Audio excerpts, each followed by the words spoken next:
Hello everyone. In last topic we had talked about mathematics and some other science. Now today we are going to start our new topic, that is astronomy and astrology. So let's get started.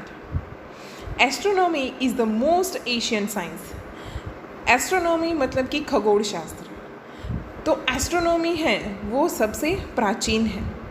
Many works means ग्रंथ related to astronomy had been written in India. कि ये astronomy के related बहुत सारे ग्रंथ हैं वो India में लिखे गए हैं. An organised and deep study of astrology was made by Indian ancient universities. कि ये जितने भी प्राचीन ग्रंथ हैं तो उसकी स्टडी करने के लिए, उसका प्रॉपर नॉलेज लेने के लिए बहुत सारी यूनिवर्सिटीज़ भी एशियन टाइम्स में थी. Planets and their movements, constellations and other celestial object were used for calculations through which the astrology and astronomy were developed remarkably. Prediction were made on the basis of planetary movement. कि ये जितने भी planets हैं उनकी जितनी movement होती है, constellations हैं, कॉन्स्टलेशंस मतलब कि नक्षत्र, और बाद में जितने भी सेलेस्टियल ऑब्जेक्ट्स हैं, तो ये सब मिल के एक एस्ट्रोनॉमी और एस्ट्रोलॉजी का ये पूरा का पूरा एक ज्योतिष शास्त्र बनता है.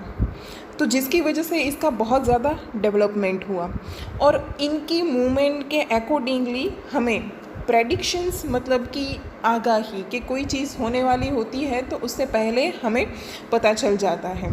तो ये सारी चीज़ें हमें इसके प्लैनेट्स की मूवमेंट से आधार पे पता चल जाता है.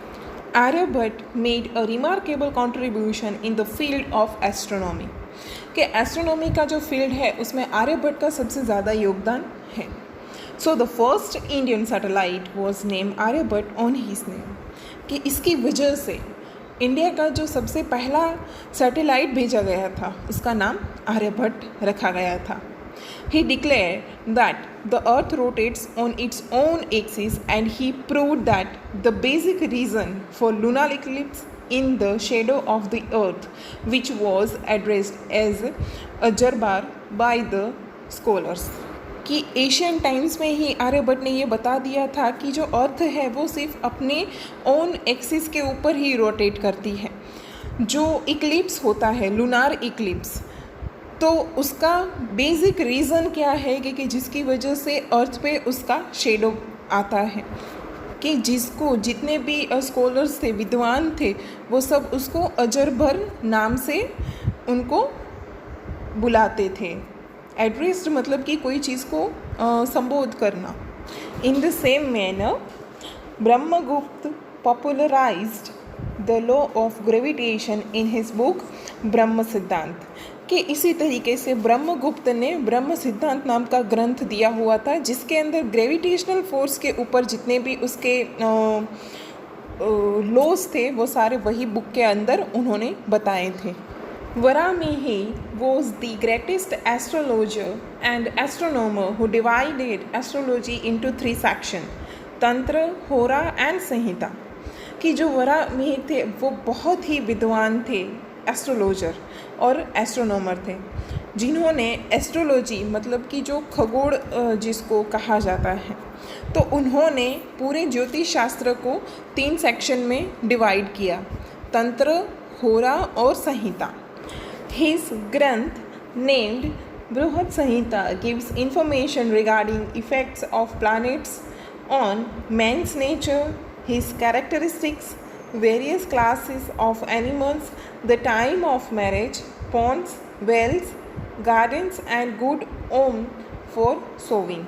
कि वरामिहिर ने बृहद संहिता नाम का एक ग्रंथ बनाया जिसके अंदर डिटेल्स किस बारे में दी गई, तो कि भाई जितने भी प्लैनेट्स है उसका जितने इंसान हैं उसके ऊपर, उसके फ्यूचर के ऊपर क्या रिएक्शन आएगा, उसकी कैरेक्टरिस्टिक्स क्या रहेगी, मतलब कि जितने भी लक्षण होते हैं वो, बाद में जितने भी एनिमल्स हैं उसको डिफरेंट डिफरेंट टाइप के क्लासेस के अंदर डिवाइड किया गया। क्लासेस इन द सेंस कि वो वर्टिब्रेट है, इनवर्टिब्रेट है, तो वो पूरे क्लासेस के अंदर एनिमल्स को डिवाइड किया गया।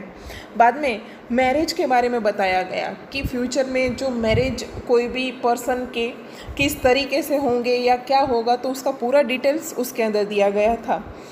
पॉन्ड्स, वेल्स, गार्डन्स और कभी जो फार्मिंग के लिए जो क्रॉप्स ग्रो करने हैं वो भी चीज़ इसके अंदर दिखाई गई थी। We should feel pride that our ancestors were expert in the various science, कि हमें ये चीज़ का प्राउड फील होना चाहिए कि हमारे एंसेंटर्स मतलब कि पूर्वज हमारे, तो वो इतने एक्सपर्ट थे ये डिफरेंट टाइप के साइंस के अंदर। तो ये बात हुई एस्ट्रोनॉमी और एस्ट्रोलॉजी की। नेक्स्ट वीडियो में हम वास्तुशास्त्र के बारे में देखेंगे। Thank you.